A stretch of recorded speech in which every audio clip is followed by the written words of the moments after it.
देखिए, chapter number 40।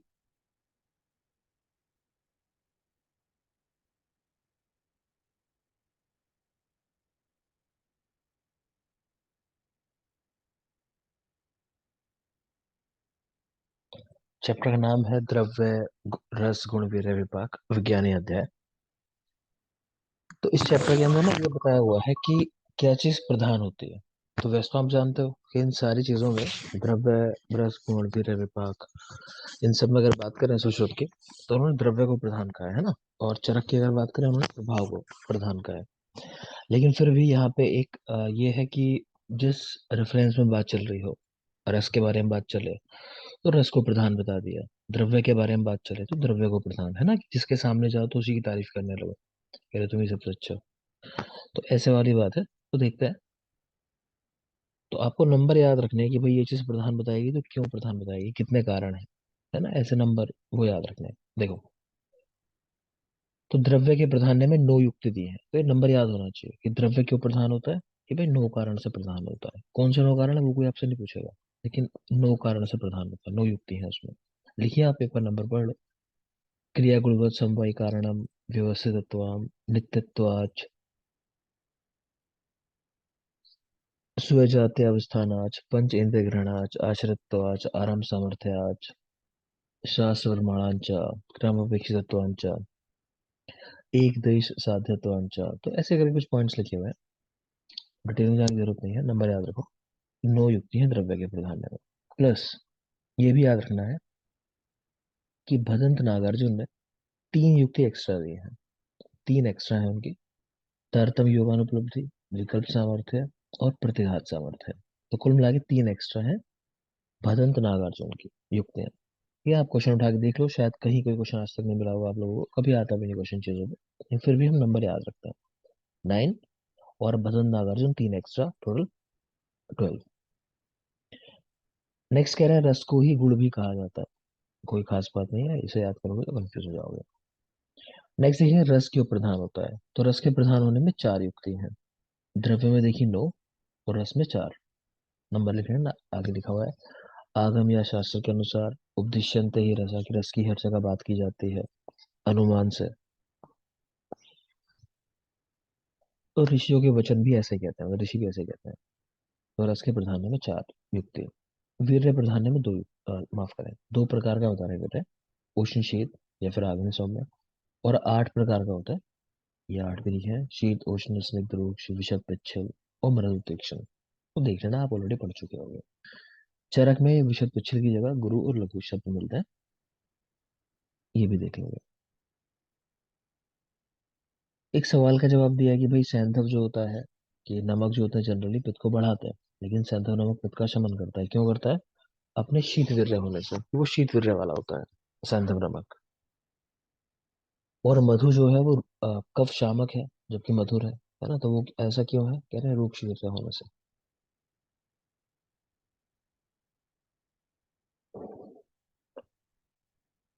विपाक दो प्रकार के: लघु गुरु, तो गुरु विपाक पृथ्वी और जल महाभूत प्रधान्य वाले द्रव्यों का। और लघु विपाक तेज वायु आकाश ऊपर के तीनों महाभूत जो है उनका प्राधान्य चंद्रमा में होता है वहां पर। तो विपाक दो तरह का: लघु और गुरु। लघु विपाक ऊपर के तीनों महाभूत से, और गुरु विपाक नीचे वाले दोनों महाभूत से। ये श्रेष्ठता का क्रम है। इस चैप्टर में सबसे जरूरी चीज जो है वो यही है कि ये लाइन जो है आपको याद रखनी है कि द्रव्य सबसे श्रेष्ठ है। यहाँ उल्टे क्रम में लिखे इस तरह से, है ना, एरो इधर को बना रखा है। तो याद वैसे रखना चाहो तो विपाक वीर्य रस और द्रव्य इस तरह से है: विपाक वीर्य रस और द्रव्य।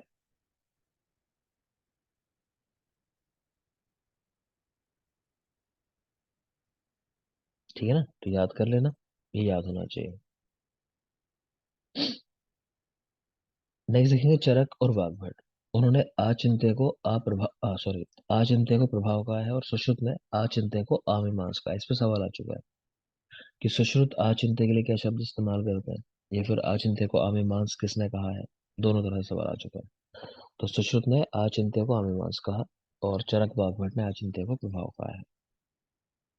वाग्भट वो क्या कह रहे हैं, प्रभाव क्या होता है, रस आदि साम्य यत कर्म विशिष्टम तत्प्रभावजम, कि जो साम्य से अलग है, मतलब जो होनी चाहिए चीजें उनसे जो अलग चीज हो रही है कोई विशिष्ट, उसी को प्रभाव कहते हैं।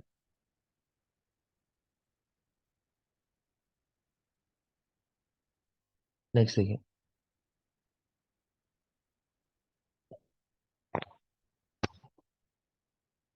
नेक्स्ट आ गया चैप्टर नंबर 41, द्रव्य विशेष विज्ञान अध्याय। तो श्लोक लिखा है शुरू में ये, पृथ्वी आप तेज वायु आकाश समुदाय द्रव्य अभिनिवृत्ति, कुल मिला के मतलब कि पांचों जो महाभूत है उनके समुदाय से किसी भी द्रव्य की उत्पत्ति होती है, यानी पांचों के मिलने से कोई द्रव्य उत्पन्न होता है, ये बात ध्यान रखना। ठीक है, पीछे हमने देखा था कि अनेक द्रव्यों के संयोग से ये चीज उत्पन्न होती है, तो वो क्या था, क्षार, अगर आपको ध्यान आ रहा हो। ठीक है, वहां क्षार के लिए इस तरह की बात थी कि बहुत सारे द्रव्यों के संयोग से जो बने वो क्षार होता है, और जो पांचों महाभूत के संयोग से बने तो वो क्या है, द्रव्य। ऐसे सवाल आ चुका है कि ये क्या है ना, तो लोग कंफ्यूज हो जाते हैं कि कहीं पढ़ा है हमने क्षार में भी ऐसा कुछ, ऐसा। तो ध्यान रखना, ये द्रव्य का श्लोक है जहाँ पांचों महाभूत की बात है, जहाँ बहुत सारे द्रव्यों की बात है कि उनके संयोग से बनती है वो चीज, तो वो क्षार है। क्लियर। तो भूत आदि गुण आधिक्य के अनुसार द्रव्य पार्थिव आदि नामों से जाने जाते हैं, कि जिसमें जिस महाभूत की प्रधानता उस नाम से उसको जानते हैं। जैसे आपने वेदांत का पंचीकरण सिद्धांत देखा होगा चरक शारीर में, है ना, तो वहां हमने बात की थी कि जो मेन द्रव्य है 50% है, बाकी सब जो है कितने कितने होते हैं, 1/8 1/8, है ना।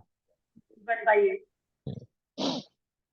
आगे देखिए, अने निदर्शने नान औषधिभूतम जगति किंचित द्रव्यम स्थिति, ध्यान आ रहा होगा श्लोक, चरक में भी ऐसा श्लोक है, सुश्रुत में भी है।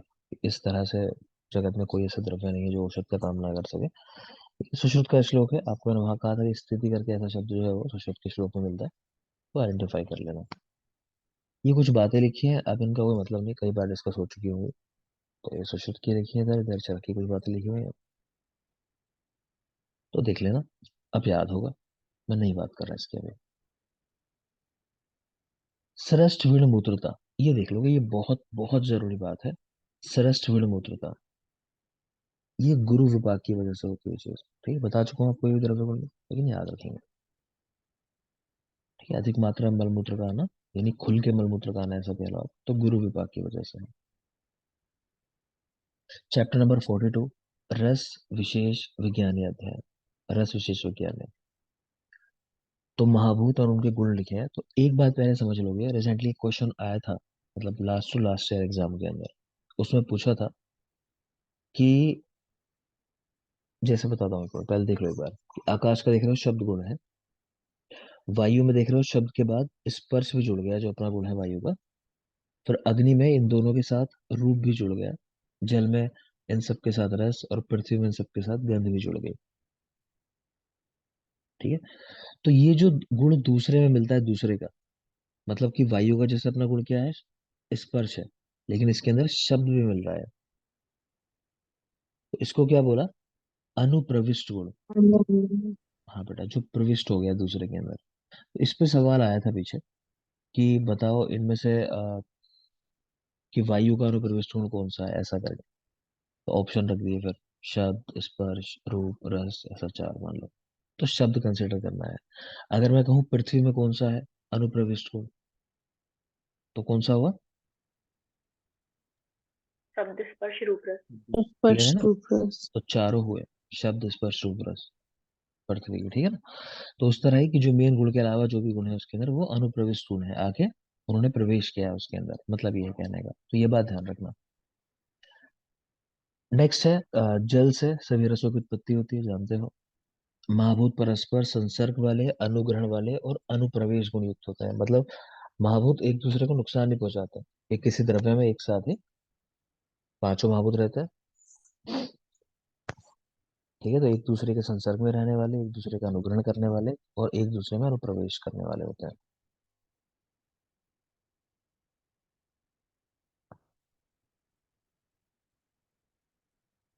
यहाँ बता रहे हैं कषाय रस जो होता है, तो उसमें वायु की प्रधानता है, वात दोष है। कटुरस अग्नि की प्रधानता है, पित्त दोष है। मधुर रस जल की प्रधानता है, कफ दोष है, देख लोगे, नॉर्मल बात है। चरक में आपने रसों के गुण देखे थे, वो यहाँ पे लिखे हुए हैं, है ना, लगभग वैसी बात है। एक दो पॉइंट कुछ एक्स्ट्रा वाले आएंगे अलग, उन पे फोकस करना है। मधुर रस देखो, प्रहलादयति, तर्पयति और मुख उपलेपम करोति, यानी मुख में ऐसा लगना है कि जीवा में कि कुछ लेप वगैरह लगा दिया, ज्यादा मीठा खा लेते हैं तो कोई खास बात नहीं है। अम्ल रस, दंत हर्ष होना, मुख से श्राव और श्रद्धा उत्पाद देते, देख लोगे ये, मुख श्राव दंत हर्ष देख सकते हो। दांतों में लगता है ना खट्टा कुछ खाते हैं तो कुछ और नहीं खाया जाता उसके बाद। लवण रस, तो भक्त रुचि आप जानते हो, भोजन में रुचि उत्पन्न करना, कफ का प्रसेक और मार्दवता, अगेन कुछ खास नहीं है। कटु रस देखोगे, ये बहुत जरूरी है, इस पे सवाल आता है। जीवा अग्र बाधते, पूछता है किस रस का गुण है। जीवा के अग्र में ऐसा था ना कि बांध दिया उसको, मतलब जैसे जीवा अग्र बाधते, नासिका से शराब कराने वाला है।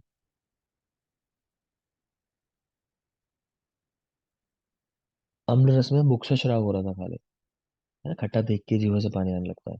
और कटु रस में नासा से शराब होने लगा है। नेक्स्ट है तिक्त रस, चोष, मुख वैशद्य, भक्त अरुचि और हर्ष, कोई खास नहीं। कषाय रस देखो, वक्त्रम परिशोष्यति, जीवाम स्तंभयते, ये याद रखना कहाँ जीवा का स्तंभन हो रहा है और कहाँ जीवा को बांधा जा रहा है, फिर भी भूल जाओ तो वो याद रख सकते हो कि बताया होगा आप लोगों को, कषाय रस जो होता है स्तंभन गुणों में श्रेष्ठ होता है। ठीक है ना, तो स्तंभन वाला जो पॉइंट है वो कषाय रस के साथ है, तो जीवा का स्तंभन करना कषाय रस और बांधना कटु रस। बाकी हृदयम कर्षति पीड़यति, ये भी याद रखोगे, हृदय में कर्षण करना और पीड़ा पहुंचाना, तो ये कषाय रस है। ठीक है, तो यहाँ तो दो तीन पॉइंट ही देखे। अम्ल रस दंत हर्ष मुक्षराव, कटु रस जीवाग्र बाधते, कषाय रस जीवाम स्तंभयते, हृदयम कर्षति पीड़यते। आगे चलोगे फिर रसों के बारे में और ज्यादा बात करेंगे। तो मधुर रस, रस रक्त मांस अस्थि मज्जा ओज शुक्र स्तन में सबका वर्धन करने वाला, शोणित और रस का प्रसादन करने वाला, बल, अच्छा बाल वृद्ध शत क्षीणिता, इनके लिए हितकारी है। षटपद पिपली का नाम, तो चींटी भौरे आदि इनको पसंद होता है। षड इंद्रिय प्रसादना, सभी इंद्रियों का प्रसादन करने वाला, तो नॉर्मल चीजें हैं, याद रहती हैं, कुछ रटने ऐसा है नहीं। अम्लरस पे आ जाओ, जरण पाचन दीपन पवन निग्रह अनुलोमन और प्रायशः हृदय, ये आप जानते हो। अम्लरस हृदय होता है और कषाय रस जो है वो हृदय को पीड़ित करने वाला है, वो हम जानते हैं। नेक्स्ट चलेंगे लवण रस, संशोधन कर और सर्वरस प्रतिनिभूत, दोनों बातें जरूरी हैं। संशोधन कराने वाला है, ये चरक में भी आपने देखा था, सभी रसों का मतलब एंटी कह लो, तो सर्वरस प्रतिनिभूत। मार्ग विशोधना, सर्व शरीर अवयव मार्दव करा, पुंसत्व उपघाते इंद्रिय उपताप मुख अक्षिपाक, ये देख सकते हो, हमने बात की थी। इशार और लवण एक जैसे ही होते हैं लगभग देखा जाए तो, सैंधव ये जो शीतवीर होता है, ठीक है ना, बाकी लवण जो होता है वो भी हार्मफुल है, उन सत्व को नष्ट करने वाले होते हैं, तो ये चीज देख लेना। रक्तपित्त वात शोणित अम्लिका प्रभृत रोग करने वाला, ठीक है, ये चरक में भी देखा था कि अम्ल रस से नहीं हो रही है चीजें, अम्ल पित्त है रक्त पित्त है, ये लवण रस से हो रही है। आगे चले, कटु रस, दीपन पाचन रोचन शोधन, स्थूल्य आलस्य कफ कृमि विष कुष्ठ कंडूक शमन, तो कटुरस इन चीजों के अगेंस्ट काम करेगा, स्थूल्यता को कम करेगा, कफ को कम करेगा, जाहिर सी बात है जो भी कफ को घटाने वाला है। ठीक है, और कृमि हुआ, तो कृमि भी आप जानते ही हो कि कटुरस जो है कृमि को भी नष्ट करता है। बाकी विष कुष्ठ कंडू इन सबको नष्ट करने वाला। संधि बंध विच्छेदनो, स्तन्य शुक्र मेद साम उपहंता, तो स्तन्य शुक्र मेद इनको भी हरने वाला। कर चरण पार्श्व प्रश्न प्रवृत्ति शुचा वात शूलनाम उपाद्यते, यानी इन अंगों में शूल उत्पन्न करने वाला है कटोरस। नेक्स्ट है तिक्त रस, तो छेदन शोधन, कोई खास नहीं, स्तन्य शोधन करने वाला, ये मोस्ट इंपॉर्टेंट है, इसको याद रखोगे। कौन सा रस है स्तन्य शोधक, तो तिक्त रस। मन्य स्तंभ आक्षेपक आदि रोगों को करने वाला,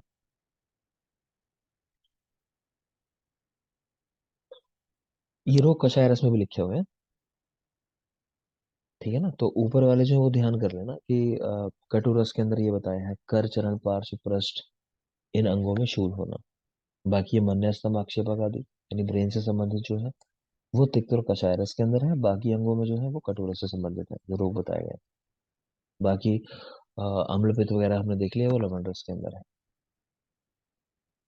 तो कषाय रस संग्राही, स्तंभन, शोधन, लेखन, हृदय पीड़ा करने वाला, मन्य स्तंभ, गात्रस्फुरण, आक्षेपण आदि रोग करने वाला। तो नॉर्मल चीजें हैं, हमें याद है। आगे चलते हैं।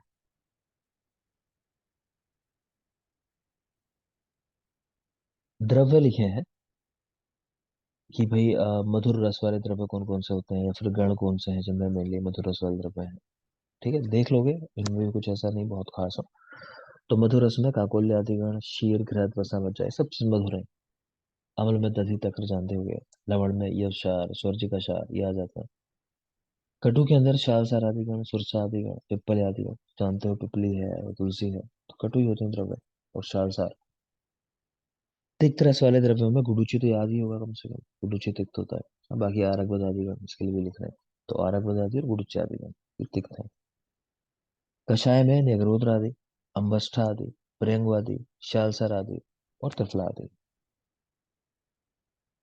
शिवांगी गण याद किए नहीं किए? सर किए हैं। मिल गया था लेक्चर? जी सर, 38 वाला मिल गया था। ठीक है, चलो देख लेना एक बार, हो है ना, सुनूंगा कल मैं फिर। तो कषाय में निगरोध आदि, अम्बष्ठा आदि, प्रेंगु आदि और शालसार आदि, त्रिफला आदि गण। तो ये सारे गण हैं कषाय रस के अंदर। देख लेंगे, कहीं पूछे नहीं जाते, जैसे मैंने कहा, देख लेंगे अपने लिए। नेक्स्ट है चैप्टर नंबर 43। चैप्टर का नाम वमन द्रव्य विकल्प विज्ञान अध्याय। तो वमन द्रव्य मदन फल श्रेष्ठ है, आप जानते हो। आतप परिशुष्क मदन फल चूर्ण की मात्रा एक प्रकुंज, यानी एक पल की मात्रा बता रहे हैं कि मदन फल चूर्ण जो है वो कितनी मात्रा लेनी चाहिए। बल्कि पुष्प का चूर्ण कह रहे हैं, उसके फूलों का चूर्ण लेना है, तो एक प्रकुंज मात्रा है। ठीक।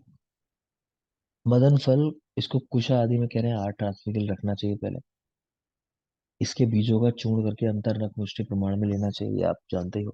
बीजों का चूर्ण लेना है तो अंतरनक मुष्टि प्रमाण, और फूलों का चूर्ण लेना है तो एक प्रपंच। मधु सर पे मिलाकर उदगमुख या प्रागमुख, यानी उत्तर की ओर या पश्चिम की ओर, मुख के रोगी को पूर्वी पिला। और एक प्राग। मिनट, हाँ बेटा सॉरी। तो प्रागमुख लिखा है तो सही कर लोगे, यहाँ भी सही कह रहे हैं, पूरा है। ठीक है, करेक्शन कर लेंगे यहाँ। तो उदगमुख और प्रागमुख लिखा है, पूर्व या उत्तर की ओर, दोनों दिशा वही शुभ होती है, तो सीधी सी बात है, गलत लिखा है। तो इनकी ओर मुख के रोगी को पिलाएं। एक मंत्र लिखा है, आप सबने पढ़ा होगा, ब्रह्मा दक्ष अश्व रुद्रेंद्र वाला, कि वो मंत्र जो है पढ़ना है। तो वमन कराने के लिए मंत्र होता है, एटलीस्ट या तो पूरा रख लोगे तो बेहतर है, लेकिन ये शुरुआत का शब्द तो देख लेना। दोनों में डिफरेंस जानना चाहो, चरक में भी आया है श्लोक, वहां पे शुरू में ओम शब्द आता है। ओम ब्रह्मा दक्ष अश्व रुद्रेंद्र ऐसा करके, यहाँ पे ओम नहीं है बस। श्लेष्मिक ज्वर, प्रतिशय और अंतर विद्रति इसमें उपयोगी है। मदन फल से वमन करा रहे हो, ये देख लेना एक बार जरा कंडीशन कहाँ कहाँ। तो श्लेष्मिक ज्वर, प्रतिशय, अंतर विद्रति, तो ऐसी कंडीशंस में मदन फल के साथ वमन।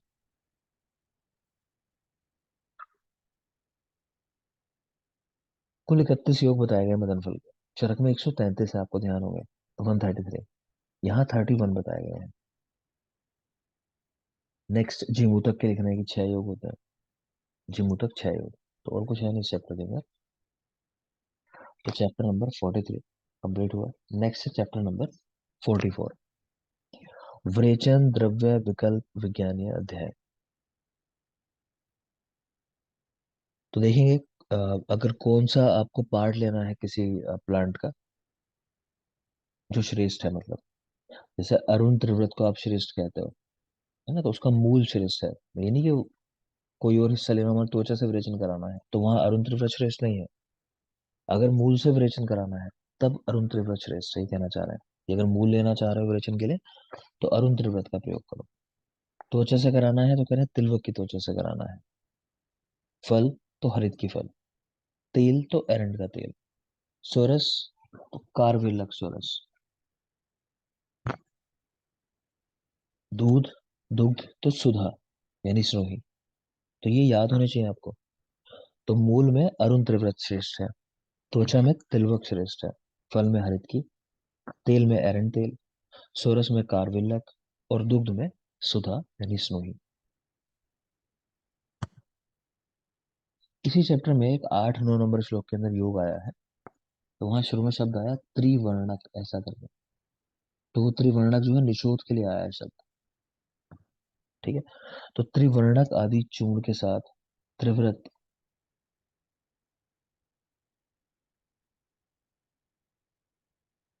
एक मिनट बेटा।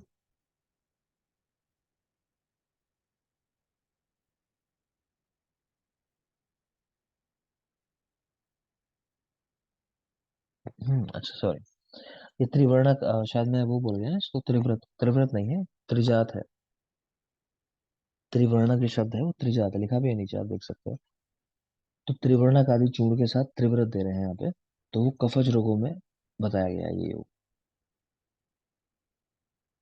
ठीक है। तो कफज रोगों में इस योग का प्रयोग करना है, ये ध्यान रखोगे। ठीक है। और त्रिवर्णक का मतलब क्या है, त्रिजात है। नेक्स्ट है त्रिव्रत अष्टक योग, एक आया है यहीं पे, त्रिव्रत अष्टक योग। तो इसमें त्रिकटु, त्रिजात, नागरमोथा, विडंग, आमलकी और त्रिव्रत यहाँ भी पड़ा हुआ है। कहने का मतलब ये त्रिजात त्रिव्रत यहाँ भी है, लेकिन दोनों का नाम अलग है। इसका नाम है त्रिव्रत अष्टक योग। और ऊपर वाले को कोई नाम नहीं दिया योग का, तो वो इस तरह याद रखते हैं, त्रिवर्णक और साथ में त्रिव्रत भी है। वो कवच रोगों में है। इसका अनुपान शीतल जल, ये पैत्तिक रोगों में है। तो ये वाला जो है त्रिव्रत अष्टक योग, याद रखना, जिसमें अष्ट वर्ड लिखा हुआ है वो पैत्तिक रोगों में है। विषग्न है, वृषणार्थ यूज करते हैं इसको। हरित की, सर्वव्याधि निवारणम, सभी व्याधि को दूर करने वाली, चरक में भी देखा था शब्द में। रसायनम परम वेद्यम, दुष्ट अंतर व्रण शोधनम। ठीक है। ये देख सकते हैं, दुष्ट व्रणों में हितकर है। संतर्पण कृत रोगनाशक, ये बहुत जरूरी बात है हृतिक के बारे में। संतर्पण जन्य रोगों में हृतिक का प्रयोग कराता है। आमलक, शीत रूक्ष पित्त मेद कफ को हरने वाला। आमलक शीत है, रूक्ष है, पित्त मेद और कफ को हरने वाला। विभीतक, अनुष्ण, कफ पित्त निवारणम, कफ पित्त को हरने वाला है। अनुष्ण है, कोई जरूरी बात नहीं है, नेक्स्ट चलेंगे। त्रिफला, तिक्त कषाय मधुर, त्रिभाग घृत मूर्छिता, सर्व रोग अग्नि। तो तीसरे भाग घृत के साथ, यानी 3 भाग घृत के साथ इसको लिया जाए, सभी रोगों को दूर करने वाला है।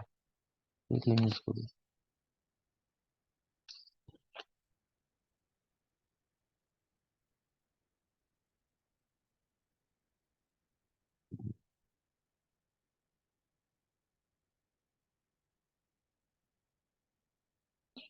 3 गुना लिखा है घृत के साथ, है ना इसमें। इसका मतलब लिखा है 3 गुना। त्रिभाग को उन्होंने हिंदी जो लिखी है वो 3 गुना लिखा है। ठीक है। तो 3 गुना घृत के साथ, ब्रैकेट में लिख लो, यहाँ चाहे 3 गुना लिखा, तो त्रिभाग है लेकिन उसका मतलब लिखा है 3 गुना घृत के साथ, सभी रोगों को दूर करने वाला। सबसे जरूरी जो वो ये है, आप ऑलरेडी इसको पढ़ चुके होंगे, कि चतुरंगुल यानी आरगवत जो है, तो इसका जो प्रयोग कराता है 12 वर्ष तक के बालकों को बताया गया नहीं। तो चतुरंगुल तेल का प्रयोग 12 वर्ष तक के बालकों के रोगों में किया जाता है, चतुरंगुल, ये ध्यान रखोगे। नेक्स्ट है सुधा दुग्ध, व्रेचना नाम तीक्ष्णा नाम पया शोधम परमतम, अज्ञ प्रयुक्तम तदंति विश्वत कर्म विभ्रमात्। कि विरेचन कराने में जो पया है, दुग्ध है, वो शोध यानी स्नोही का श्रेष्ठ है। लेकिन अगर ठीक से यूज ना किया जाए तो विष के समान नुकसान करने वाला भी है। ठीक है। सही से यूज किया तो महान रोगों को भी दूर करने वाला है। 2 भेद होते हैं इसके, बहुकंटक और कम कंटक वाला। तो बहुकंटक वाला श्रेष्ठ है, और 2 से 3 वर्ष का हो तो और बेहतर है। इसका सभी का शीर ग्रहण कर रहे हैं। और कब ग्रहण करना है, शिशिर ऋतु के अंत में। हम लोगों ने देखा है शिशिर में अश्वगंधा, शिशिरांत स्नोही। तो वो ही पॉइंट है। सुश्रुत ने षड्विध कषाय कल्पनाएं बताई हैं, तो इसी चैप्टर के अंदर बताई हैं। आप जानते हो शीर कल्पना एक्स्ट्रा है और सबसे स्ट्रॉन्ग है, इन्होंने ऐसा कहा है, सबसे बलवान कल्पना है।